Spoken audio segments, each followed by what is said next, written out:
buhay at buhay.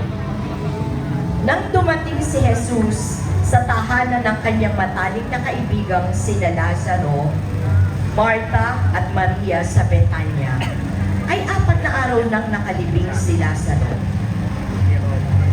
Nang marinig ni Marta na paparating si Jesus, sinalubong niya ito, habang si Maria naman ay naiwan sa bahay. Sinabi ni Marta kay Jesus, "Panginoon, kung narito ka lang, hindi po sana namatay ang aking kapatid. Ngunit ngayon, alam kong anumang hilingin mo sa Diyos ay ibibigay niya sa iyo."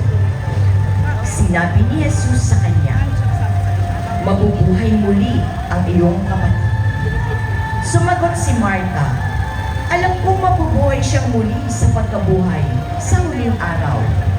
Sinabi ni Jesus sa kanya, "Ako ang muling pagkabuhay at ang buhay. Ang mga sumasampalataya sa akin ay mabubuhay kahit na siya ay mamatay. At sino mang nabubuhay at sumasampalataya sa akin ay hindi mamamatay kailanman." Naniniwala ka ba rito? Sinabi niya kay Jesus, "Opo, Panginoon, naniniwala ako na ikaw ang Kristo, ang anak ng Diyos na siyang dumarating sa sanlibutan." Ang imahe ng si Jesus, ang muling pagkabuhay at buhay, ay nasa pangangalaga ni na kapatid Val at kapatid Mafel Roda ng Nayon ng San Francisco.